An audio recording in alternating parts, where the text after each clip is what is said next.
إن الحمد لله نحمده ونستعينه ونستغفره ونعوذ بالله من شرور أنفسنا ومن سيئات أعمالنا من يهده الله فلا مضل له ومن يضلل فلا هادي له أشهد أن لا إله إلا الله وحده لا شريك له وأشهد أن محمدا عبده ورسوله لا نبي بعده يا أيها الذين آمنوا اتقوا الله حق تقاته ولا تموتن إلا وأنتم مسلمون يا أيها الناس اتقوا ربكم الذي خلقكم من نفس واحدة وخلق منها زوجها وبث منهما رجالا كثيرا ونساء واتقوا الله الذي تساءلون به والأرحام إن الله كان عليكم رقيبا يا أيها الذين آمنوا اتقوا الله وقولوا قولا سديدا يصلح لكم أعمالكم ويغفر لكم ذنوبكم ومن يطع الله ورسوله فقد فاز فوزا عظيما أما بعد فإن أصدق الحديث كتاب الله وخير الهدي هدي محمد صلى الله عليه وسلم وشر الأمور محدثاتها فإن كل محدثة بدعة وكل بدعة ضلالة وكل ضلالة في النار. Jamaah rahimani wa rahimakumullah. Alhamdulillah pada petang hari ini Allah Subhanahu wa taala mudahkan kita semuanya untuk bisa duduk di salah satu rumah di antara rumah Allah Subhanahu wa taala dalam rangka talibul ilmi, yakni mencari ilmu Allah Subhanahu wa taala yang pastinya kita inginkan dari talibul ilmi kita ini adalah petunjuk, hidayah dan taufik. Karena sejatinya dengan kita belajar itu memang tidak berhenti pada belajar itu sendiri, namun dengan belajar itu adalah tangga pertama untuk kemudian kita melangkah setahap demi setahap untuk mencari ridha Allah Subhanahu wa taala. Ya. Dan di dalam tahapan ini atas rahmat Allah Subhanahu wa taala dan kasih sayangnya, usaha yang sebenarnya bukan tujuan utama, karena tujuan utama, ghoyahnya, tujuan akhirnya itu adalah ibadah, mencari ridha Allah. Itu tujuan utamanya. Adapun yang lainnya, belajar dan sebagainya, itu adalah wasilah. Karena kalau kita cuma berhenti pada belajar itu sendiri, maka kita belum menunaikan apa yang sudah diperintahkan oleh Allah Subhanahu wa taala. Wa ma khalaqtul jinna wal insa illa liya'budun. Tapi dengan rahmat Allah Subhanahu wa taala, usaha kita, tahapan tadi itu sudah dinilai ibadah oleh Allah Subhanahu wa taala. Ya. Contohnya membaca Al-Qur'an. Al-Qur'an diturunkan tujuan utamanya adalah untuk menjadi petunjuk. Dzalikal kitabul la raiba fihi hudal lil muttaqin. Jadi Quran itu dijadikan petunjuk. Namun tidak mungkin kita bisa memperoleh petunjuk kalau tidak dibaca. Nah, membacanya itu sendiri disebut wasilah sebenarnya. Tapi wasilahnya itu sudah diberi pahala oleh Allah Subhanahu wa taala. Ini menunjukkan kemurahan Allah Subhanahu wa taala. Satu hurufnya 10. Ya, 10. Masyaallah. Tergantung keikhlasannya. Itu kalau semakin ikhlas, ya semakin baik, tentu akan semakin besar pahalanya. Ya, sekali lagi ini obrolan pembicaraan iman. Pahala itu tidak nampak, hanya akan membuat orang itu tertarik, ya, tergerak kalau memang imannya, keyakinannya terhadap janji Allah itu besar. Dan iman kita itu bertingkat-tingkat. Kadang kita betul-betul meyakini dan bahkan seakan-akan hadir pahala itu sehingga kita termotivasi. Tapi terkadang lemah, ya. Kita lebih tersibukkan dengan perkara-perkara yang mungkin, ya, belum tentu, ya, bisa kita bawa nanti di akhirat. Tapi pahala itu sudah pasti kalau kita jaga keikhlasannya. Nah, termasuk thalabul ilmi, belajar itu bukan tujuan utama, tapi dia adalah perantara. Namun perantaranya sendiri itu sudah diberikan keutamaan yang besar oleh Allah Subhanahu wa taala.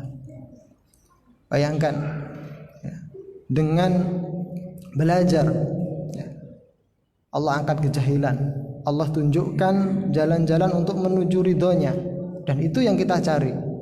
Allah tunjukkan jalan-jalan yang dilarang, dimurkainya, dan itu yang akan kita jauhi. Masya Allah. Tapi demikian Allah berikan ganjaran yang besar, lebih khusus untuk proses belajar yang dilakukan di masjid Allah Subhanahu wa taala, diberikan keutamaan yang tidak diberikan oleh kegiatan atau proses belajar di tempat yang lain. Karena hadisnya mengatakan man ijtama'a qaumun fi baitin min buyutillah. Barang siapa ya suatu kaum yang berkumpul di salah satu rumah Allah, dan rumah Allah sudah kita ketahui yaitu adalah masjid ya, maka Allah berikan pahala-pahala yang subhanallah. Ini sebenarnya harus kita sering baca hadis itu, kemudian kita coba kita renungi ya. Karena fadilahnya itu luar biasa. Selain dari hadis tadi ada hadis yang lain. Illa nazalat alaihi musakinah, Allah turunkan ketenangan. Illa nazalat alaihi musakinah wa ghasyiyatuhumur rahmah, Allah liputi rahmat. Wa khafathumul malaikah, malaikat akan menaungi kita. Wa dzakarahumullahu fiman indah, Allah akan menyebut-nyebut kita di sisi makhluknya yang ada di sisinya. Subhanallah. Kemudian dalam hadis yang lain, bagi orang-orang yang menuntut ilmu, Allah dengan izin Allah akan perintahkan makhluknya, seluruh makhluknya, hatal hitan fil bahr, sampai ikan yang di dasar ya, sejenis paus dan sebagainya yang hidupnya di dasar laut. Jadi seluruh makhluk Allah dengan izin Allah memintakan ampun untuk orang yang bermajelis ilmu. Jadi bayangkan, itu saya renungi, berapa kali sih saya istighfar sehari itu? Berapa kali? Nah, dengan bermajelis ilmu Allah berikan keutamaannya itu diampuni, dimintakan ampun oleh seluruh makhluknya.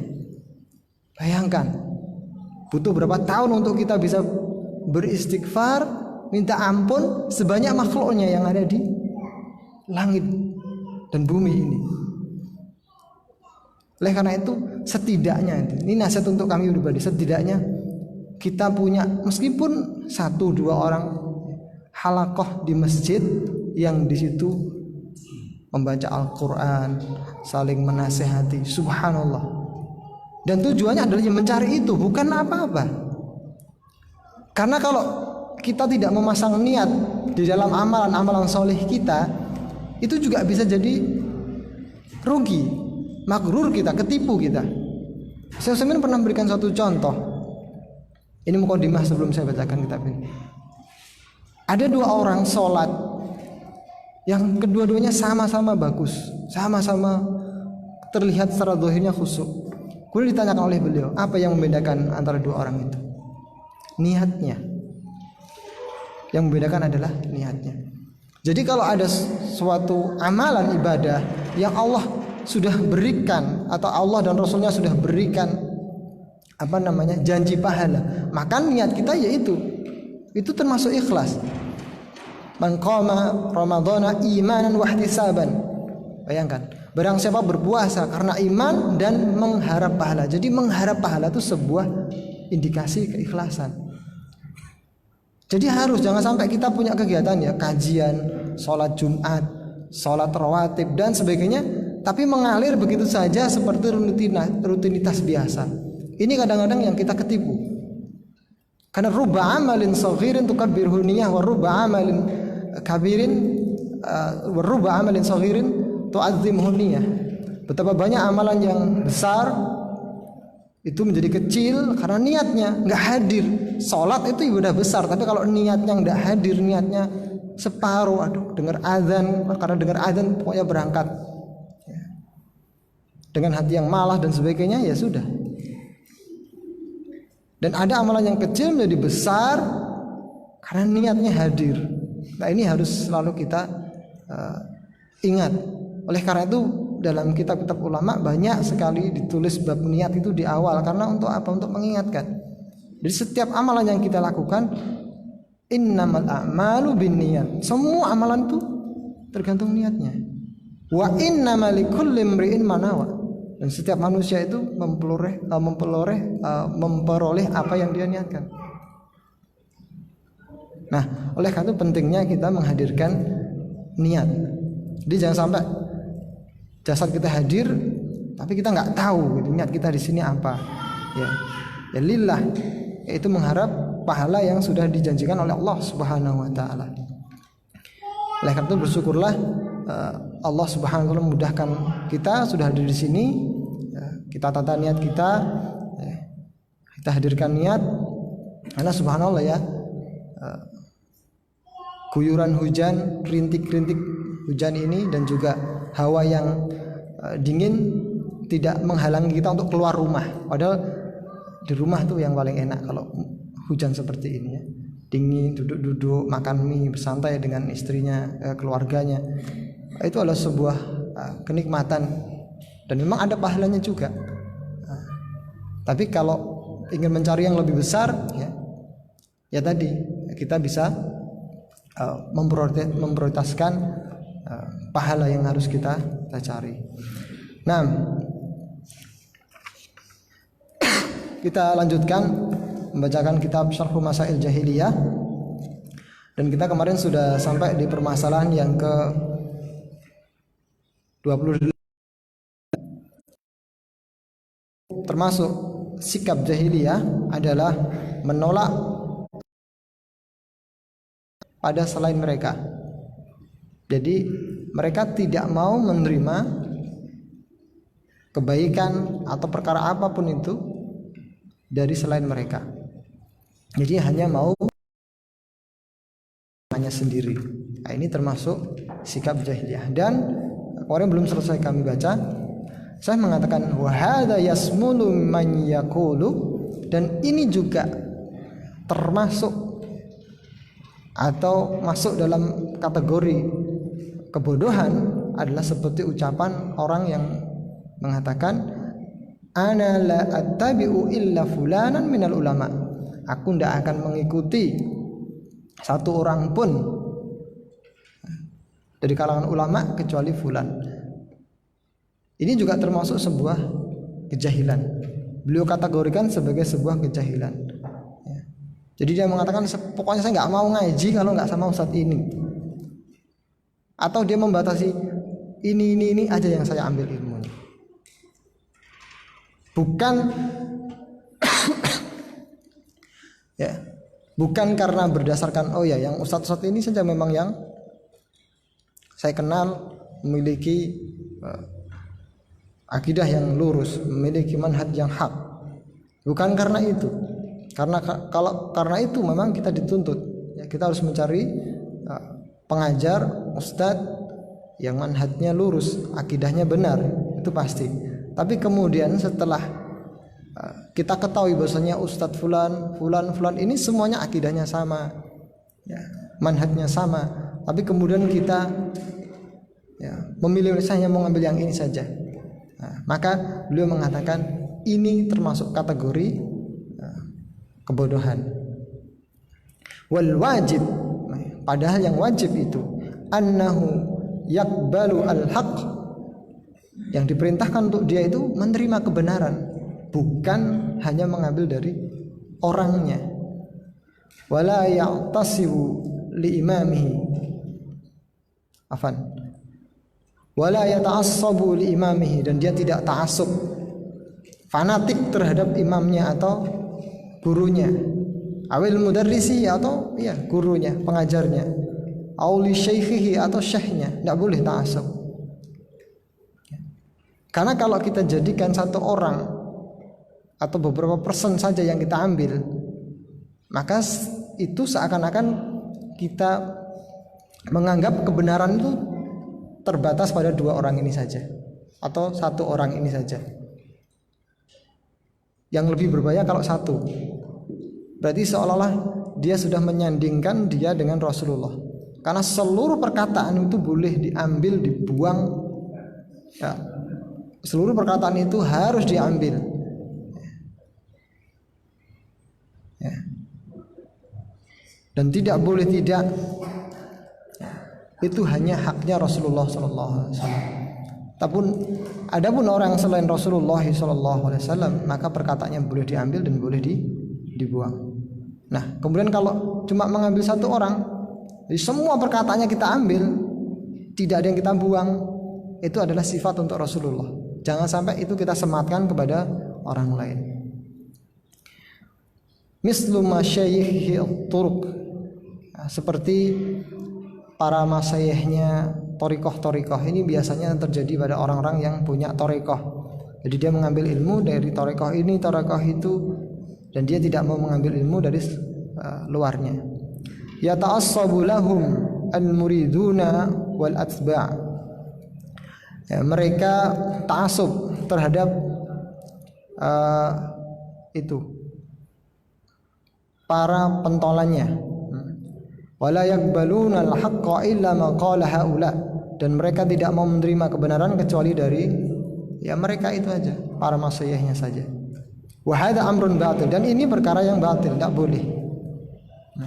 Dan jangan sampai kita tersisupi pemahaman seperti itu. Ya, pilih-pilih.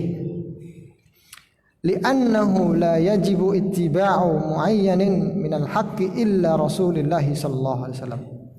Karena tidak diwajibkan untuk mengikuti seorang pun, ya, untuk mengambil ilmu dari seorang pun berupa kebaikan, ya, memutlakkan hanya untuk 1 orang, kecuali hanya untuk Rasulullah SAW. Kemudian, waman qala, dan barang siapa yang mengatakan innahu yajibu ittiba'u muayyanin ghairi rasuli sallallahu alaihi wasallam fa innahu murtadun. Perkataan beliau agak berat, ya, tapi yang benar konsekuensinya. Dan barang siapa yang mengucapkan bahwasanya wajib mengikuti 1 orang, ya, selain Rasul sallallahu alaihi wasallam, fa innahu murtadun, maka dia murtad. Yustatabu fa in taba wa illa qatala atau qutila. Ya, orang yang punya pemahaman seperti ini, ya, ini mewajibkan mengambil kebenaran itu hanya pada 1 oknum saja selain Rasulullah SAW. Kalau kita wajibkan mengambil kebenaran hanya kepada Rasulullah, maka itu mukmin haqqan, itu benar. Tapi kemudian kalau kita wajibkan mengambil kebenaran hanya kepada 1 oknum dari umatnya Rasulullah SAW, maka orang seperti ini murtad. Karena tidak mungkin ada orang sepeninggal Rasulullah SAW yang membawa seluruh sifat Rasulullah SAW. Tidak mungkin. Pasti pada dirinya ada kesalahan. Tidak maksum, yang maksum itu Rasulullah. Nah, kalau kemudian dibawakan ke seseorang dari umat Rasulullah SAW, 1 figur dijadikan pokoknya patokan kebenaran, ya, benar salah apa kata tokoh ini, maka itu adalah perbuatan murtad, ya, perbuatan riddah, karena sudah secara tidak langsung menyamakan figur dengan Rasulullah SAW. Nah, orang yang seperti ini diminta taubat, fa in taba, dan apabila dia bertaubat, ya ini yang kita harapkan, dia sadar terhadap kesesatannya, kemudian dia taubat. Wa illa qutila, dan jika tidak maka dibunuh. Nah, ini tugasnya siapa? Umara, bukan tugas kita. Seperti halnya ketika di zaman Abu Bakar As-Siddiq radhiyallahu an, ketika ada umat Muhammad SAW setelah peninggal beliau menolak 1, zakat. Dia masih sholat, dia masih puasa, dia masih haji, tapi 1 yang ditolak apa? Zakat. Dia nggak mau. Apa yang dilakukan Abu Bakar? Diperangi, dibunuh sampai mereka mau kembali mengimani wajibnya zakat. Nah, jadi bukan kemudian person bertindak sendiri, tidak, harus diputuskan oleh umaroknya. Kama qarrara dzalika Syekhul Islam Ibnu Taimiyah li'annahu ja'ala fulanan musawiyan lirrasuli sallallahu alaihi wasallam. Hal itu sebagaimana disampaikan oleh Syekhul Islam Ibnu Taimiyah. Jadi pernyataan beliau tadi dinukil dari pendapatnya Syekhul Islam Ibnu Taimiyah. Apa alasannya? Li'annahu ja'ala fulanan musawiyan lirrasul sallallahu alaihi wasallam. Tadi. Dari sisi mana kemurtadannya? Yaitu dia menjadikan seorang selain Rasulullah musawin, sama seperti Rasul sallallahu alaihi wasallam. Ini sisi kemaksiatannya. Fala ahada yajibu ittiba'uhu illa Rasulullah sallallahu alaihi wasallam, illa Rasulullah sallallahu alaihi wasallam. Maka tidak ada satu orang pun yang wajib untuk diikuti kecuali Rasul sallallahu alaihi wasallam. Amma ghairuh, adapun selain beliau sallallahu alaihi wasallam, minal a'immatin wal ulama, dari kalangan a'immah ulama rahimahullah, semoga Allah merahmati mereka, wa yattabi'una fima wafaqu fihi al-haq, maka kita ikuti mereka pada perkara-perkara yang mencocoki kebenaran. Karena pasti ya, dari sekian ulama itu tidak ada yang maksum, tidak ada, pasti ada kesalahan pendapatnya, nyeleneh dan sebagainya. Maka adab kita terhadap mereka adalah mengikuti sebatas apa yang sesuai dengan kebenaran.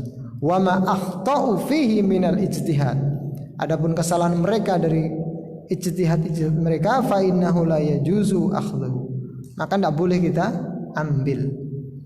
Nah, itu adab kita terhadap ulama. Jadi tidak mengambil seluruh perkataannya, tapi yang sesuai kita ambil, yang tidak ya jangan. Nah, kadang yang jadi masalah, bukan masalah ya. Ya ini ketika kita tidak punya ukuran. Gimana kita nimbang pendapat ulama ini sesuai dengan kebenaran, terus yang ini tidak sesuai dengan kebenaran? Pasti itu akan muncul di pertanyaan kita. Perintahnya adalah kita disuruh mengambil yang benar dari ulama, yang tidak benar ya jangan diambil ijtihadnya. Kita tahu dari mana ini benar dan tidak. Dari mana? Ya belajar. Wattaqullah mastata'tum. Ya seperti khilaf, terjadi khilaf tentang azan ketika bayi lahir. Ya, azan ketika bayi lahir. Itu khilaf. Mana yang sunnah? Ibnu Qayyim mengatakan boleh. Ibnu Qayyim ini bukan ulama abal-abal, ilmunya masya Allah, beliau membolehkan. Nah, bagaimana kalau kita tidak punya alatnya? Mana yang sesuai dengan hak? Nah, yang seperti ini maka ya kita taklid. Ke siapa? Syekh Utsaimin mengatakan, jadi untuk orang-orang awamun nas, mereka tidak mungkin dipaksa untuk mentarjih hukum seperti para ulama, tidak mungkin. Hatta thalabul ilmi pun tidak mampu, tidak semuanya mampu mentarjih pendapat. Bagaimana?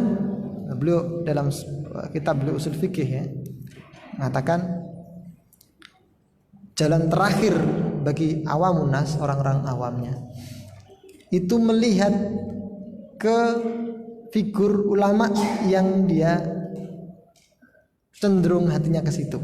Mudah itu aja.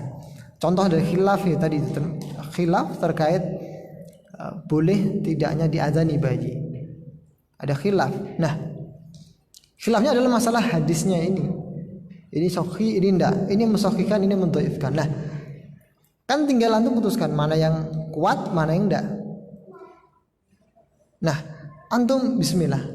Ya kok lebih sreg ya kalau masalah hadis itu Syekh Albani. Syekh Albani mengatakan dhaifnya sudah. Ibnu Qayyim juga tidak bisa diremehkan ilmu hadisnya. Beliau dijuluki Al-Imam. Al-Imam itu sudah Masya Allah. Bahkan beliau menulis kitab Zadul Ma'ad yang cetakan Arabnya saja ada 3 jilid, ada yang 5 jilid tergantung jilidnya. Dengan hafalan beliau, perjalanan dari Damaskus ke Baitullah Mekah, pulang pergi nulis kitab tanpa rujukan, dalam artian pakai hafalan. Jadi bukan ulama sembarangan. Nah, atau mungkin khilaf dalam permasalahan yang lain. Mungkin banyak yang belum tahu ya masalah sunnahnya membaca Al-Kahfi, itu ternyata diperselisihkan. Ya sudah, kalau kita seperti itu bingung tambah satu. Ya sudah, siapa yang mensahihkan? Oh, Albani mensahihkannya sudah. Atau lebih cenderung kepada tasihnya Syalbani, ya kita ikuti. Ada ulama lain mendhaifkan, tapi yang saya kenal itu Syekh Albani, terkenal pujian ulama tentang ilmu hadis beliau luar biasa. Ya sudah, karena kita tidak punya alat, tidak mungkin antum dibebani untuk mentarjih, tidak mungkin. Tulab seperti kita ini tidak mungkin. Tapi kalau Ustadz sudah yang sekaliber seperti Ustadz Doktor Sufyan Baswedan, Baswedan, beliau memang dokter hadis. Nah, beliau mengatakan, saya pernah dengar sendiri pendapat seperti ini.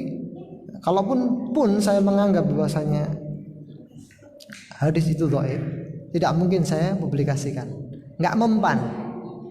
Jadi hadis yang disahihkan oleh Syalbani, kemudian menurut para ustadz yang juga punya ilmu dalam masalah tasghih hadis, kemudian belum mereka meneliti sendiri dan didapati sebenarnya pendapat yang kuat itu adalah dhaif.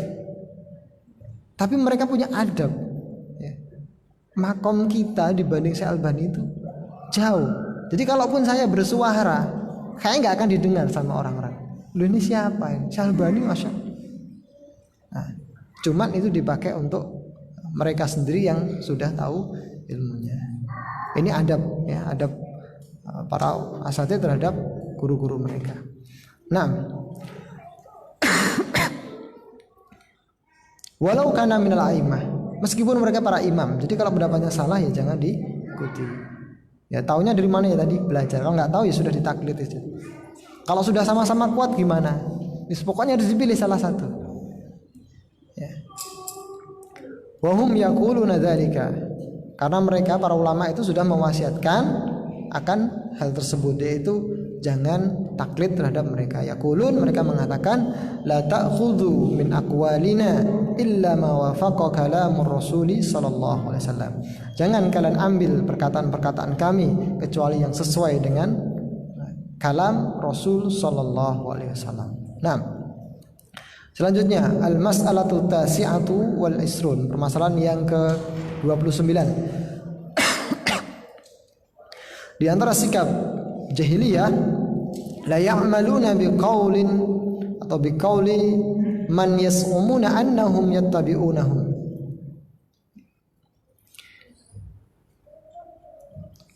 Sikap jahiliyah yang ke-29, yaitu mereka tidak mengamalkan perkataan orang yang mereka ikuti. Ya. Mereka tidak mengamalkan perkataan orang yang mereka nisbatkan diri mereka kepada orang tersebut. Aku pengikut, contohnya apa?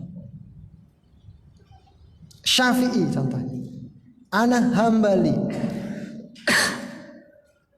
Tapi dia tidak mengamalkan apa yang diucapkan oleh imam mereka. La ya'maluna biqauli man yas'umuna annahum yattabi'una.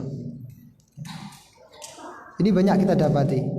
Jadi orang-orang mengklaim dirinya pengikut salah satu a'imah, entah Syafi'i, Maliki, Hambali, tapi tidaklah mereka mengambil, kita disecuil saja. Banyak dijelaskan oleh ustaz kita. Sebenarnya di Indonesia itu katanya mazhabnya Syafi'i, tapi banyak hal mereka mazhabnya Hambali. Mulai adzan, mungkin yang Syafi'i cuma kunut saja sama wudu, gitu. Yang lainnya banyak nggak ngambil dari Syafi'i. terutama dalam masalah akidah, tambah nggak ngambil lagi. Dalam berbagai hal mereka justru mengambil mazhab yang lain. Nah itu, dan saya mengkategorikan seperti ini sebagai perkara atau sikap jahiliyah, yaitu tidak mengamalkan perkataan orang yang mereka nisbatkan dirinya kepada orang tersebut. Nah, saya mengatakan annahum ma'adzalika la ya'maluna bima taquluhu ta'ifatuhum. Kama qala ta'ala wa nabbahu qul falima taqtuluna anbiya Allahi min qablu in kuntum mu'minin. Jadi orang-orang jahiliyah ini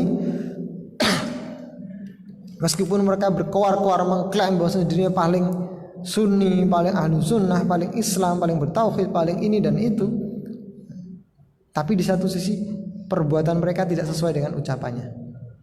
Mereka tidak melakukan apa yang menjadi akidah, menjadi amaliyah daripada imam-imam mereka itu. Nah, saya membawakan firman Allah Subhanahu wa taala sebagai dalilnya. Allah mengatakan, "Qul," katakan wahai Muhammad, "Falima taqtuluna anbiya Allahi min qablu in kuntum mu'minin." Wahai orang-orang Yahudi, kalian kan mengatakan diri kalian itu orang-orang beriman. Kalian mengklaim, kami itu orang beriman. Kami mengimani kitab-kitab yang turun kepada kami. Nu'minu bima unzila alaina. Kami beriman terhadap apa yang diturunkan kepada kami, yakni Taurat. Itu klaim mereka. Mereka mengatakan kami beriman terhadap Taurat. Kemudian ditanya sama Nabi, suruh ditanya, kalau kamu beriman, kenapa kamu bunuh para nabi? Kenapa kamu membunuh para nabi? Jika kamu beriman, kamu katanya beriman terhadap apa yang diturunkan kepadamu. Apakah yang diturunkan kepadamu itu ada perintah membunuh nabi? Tidak ada. Tapi justru kalian malah membunuh para nabi. Nah ini, jadi mereka mengatakan mengikuti Taurat, tapi ternyata mereka tidak mengamalkan isi Taurat. Taurat tidak memerintahkan mereka membunuh nabi, mereka membunuh nabi. Jadi mereka menyelisih klaim mereka. Nah, karena itu Allah perintahkan nabinya bertanya kepada orang-orang Bani Israel ini, "Falima taqtuluna anbiya Allah min qablu in kuntum mu'minin." Ya kalau kamu memang beriman, kenapa kamu bunuh para nabi? Apa iman? Apa yang kalian imani? Jadi klaim saja. Nah, ai haula'il yahud, mereka orang-orang Yahudi ini yad'una annahum yattabi'una ma anzala ilaihim fit Taurah. Ya mereka mengklaim bahwasanya mereka itu mengikuti Taurat. Wa hadza yukadzibuhu amrayni, dan pernyataan mereka itu didustakan oleh dua hal. Ya, jadi mereka mengatakan pengikut Taurat. Jadi saya membawakan kisahnya orang-orang jahiliyah dari Bani Israel. Padahal kita tahu ya, Bani Israel itu bukan bodoh, orang-orang yang cerdas, diberikan kecerdasan, tapi disebut bodoh kenapa ya? Karena tadi itu kepandaiannya tidak mengantarkan mereka kepada ketaatan. Meskipun cerdas, tapi kalau tidak taat kepada Allah itu disebut jahil. Nah, saya mengatakan bahwasanya klaim mereka, dakwaan mereka bahwasanya mereka itu mengikuti Taurat itu terbantahkan, terpatahkan dengan dua dalil. Yang pertama, qatluhumul anbiya, pembunuhan mereka terhadap para nabi itu sudah mendustakan, sudah mematahkan argumen mereka bahwasanya mereka beriman terhadap Taurat. Karena di Taurat itu tidak ada perintah membunuh nabi, itu tidak ada. Kok justru mereka membunuh Zakaria, membunuh putranya Yahya, bahkan Isa pun mau dibunuh. Hanya gara-gara apa? Mereka membawa sesuatu yang tidak cocok dengan hati mereka. Ini perangainya orang-orang Yahudi. Mereka bunuh nabi-nabi setelah Nabi Musa. Tapi mereka tetap mengklaim, aku tuh pengikut Taurat. Loh, padahal di Taurat tidak ada perintah membunuh nabi. Yang ada tuh disuruh mengimani nabi-nabi setelah Musa, termasuk Nabi kita Muhammad SAW. Kemudian argumen yang kedua, Anna Taurata ta'muruhum bittiba'i Muhammadin sallallahu alaihi wasallam. Taurat memerintahkan mereka untuk mengimani Muhammad sallallahu alaihi wasallam. Tapi justru mereka tidak mau. Nah, itu sudah patah. Pernyataan mereka bahwasanya mereka itu beriman terhadap Taurat. Karena Taurat sendiri memerintahkan mereka untuk beriman kepada Nabi kita Muhammad sallallahu alaihi wasallam. Nah, insyaallah nanti kita baca ayatnya setelah azan. Silakan.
Bismillahirrahmanirrahim. Alhamdulillah wassalatu wassalamu ala Rasulillah wa ala alihi washabihi wa walah. Argumen kedua yang mematahkan pernyataan orang-orang Yahudi bahwasanya mereka beriman terhadap Taurat adalah anna Taurata ta'muruhum bittiba'i Muhammadin sallallahu alaihi wasallam. Taurat memerintahkan mereka untuk mengikuti Nabi Muhammad sallallahu alaihi wasallam alladzi yajidunahu maktuban indahum. Jadi Muhammad yang tertulis di sisi kitab-kitab mereka, atau Muhammad yang mereka jumpai tertulis pada kitab yang mereka bawa. Fit Taurat, ini dalam Taurat, wal Injil, dan juga Injil. Ya'muruhum bil ma'ruf, yang Muhammad ini memerintahkan mereka untuk berbuat ma'ruf. Wa yanhahum 'anil munkar, melarang mereka dari perkara mungkar. Wa yuhillu lahumut thayyibat, menghalalkan untuk mereka yang baik-baik. Wa yuharrimu 'alaihimul khaba'its, kemudian mengharamkan untuk mereka perkara-perkara yang khaba'its, yang buruk. Wa yadha'u anhum israhum, Nabi yang mengambil beban-beban mereka, menurunkan beban-beban mereka. wal aglal allati kanat alaihim, dan juga yang melepaskan belenggu-belenggu yang mengikat mereka. Jadi sesungguhnya Nabi Muhammad diutus kepada mereka untuk meringankan beban mereka, tapi mereka dustakan.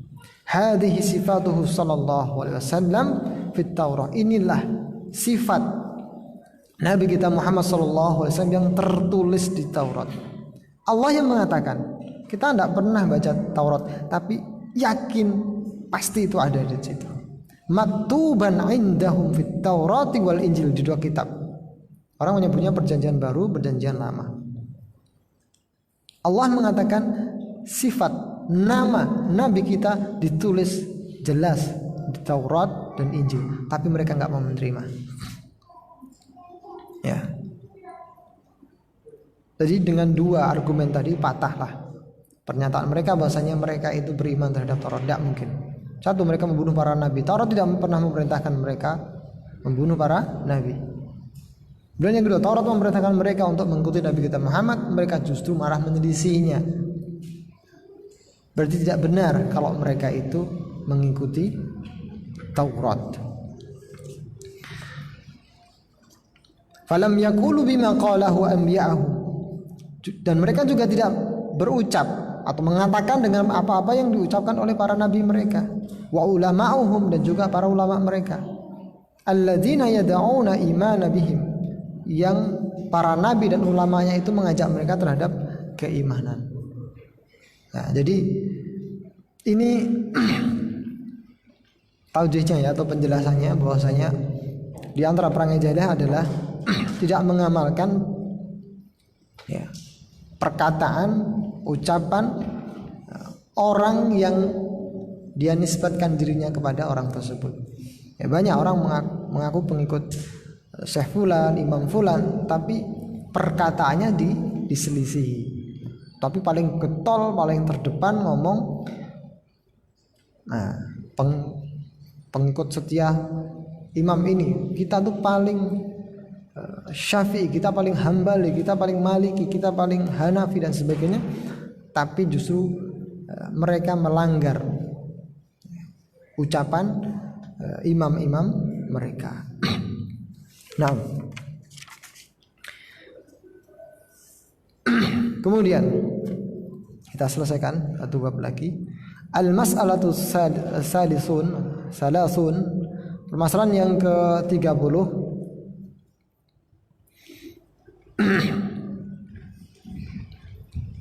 Nah, dan di antara perangai jahiliyah adalah al-akhdhu bil iftiraqi wa tarkil ijtima'i, yakni mereka lebih memilih berpisah atau berpecah belah, wa tarkil ijtima', dan meninggalkan persatuan. Ini tanda-tanda atau sikap-sikap jahiliyah, perangai-perangai jahiliyah. Jadi sukanya memisahkan diri, tidak mau berkumpul, istima', tidak mau jadi satu. Ya. Ini alamat, ini tanda orang itu ada benih-benih jahiliyah. Tapi tidak boleh ya kita katakan kamu jahiliyah, enggak.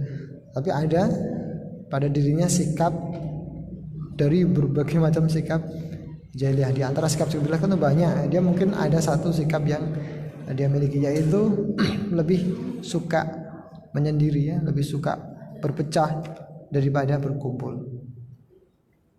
Karena ketika kita berkumpul, ya, meskipun dengan berbagai macam perbedaannya, itu akan tetap lebih baik ya, daripada kemudian kita berpecah. Karena dengan perpecahan itu justru malah melemahkan barisan kaum muslimin. Namun demikian,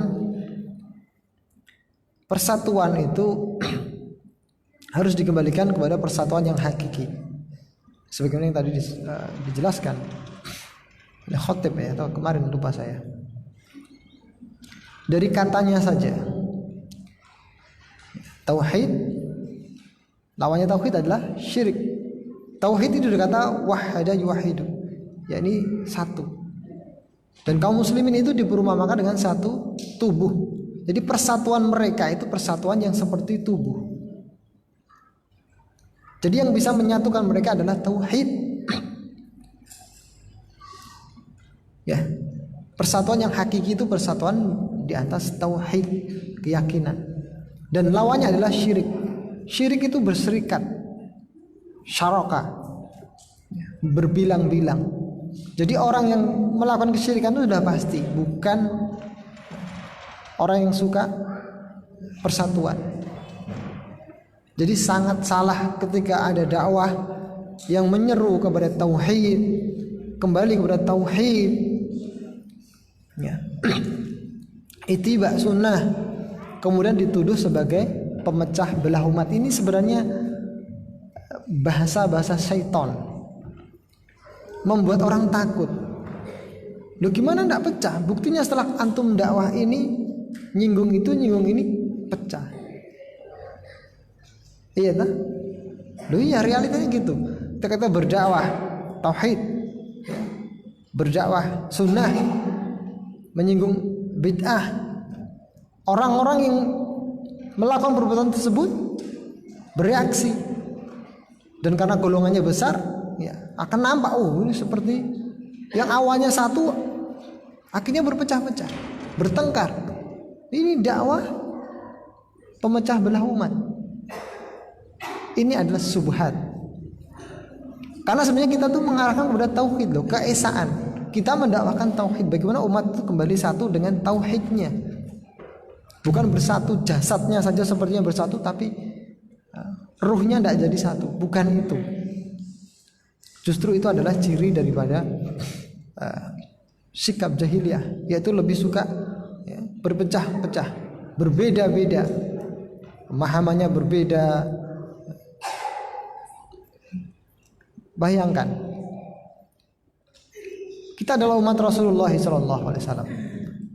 Quran kita satu, Nabi kita pun juga satu. Lihat, bahasa Quran juga satu. Untuk permasalahan Allah ada di ars, umat Islam tidak satu. Oleh karena itu dimasukkan pelajaran asma wa sifat di dalam akidah, pelajaran tauhid, tauhid asma wa sifat. Karena kita harus mengembalikan keyakinan itu kepada keyakinan yang tunggal. Maksudnya Allah istiwa alal ars, bersemayam di atas ars. Itu yang difahami para sahabat. Itu juga yang disampaikan oleh Rasulullah SAW. Jadi dibawa kepada pemahaman yang satu, mempersatukan pemahaman itu.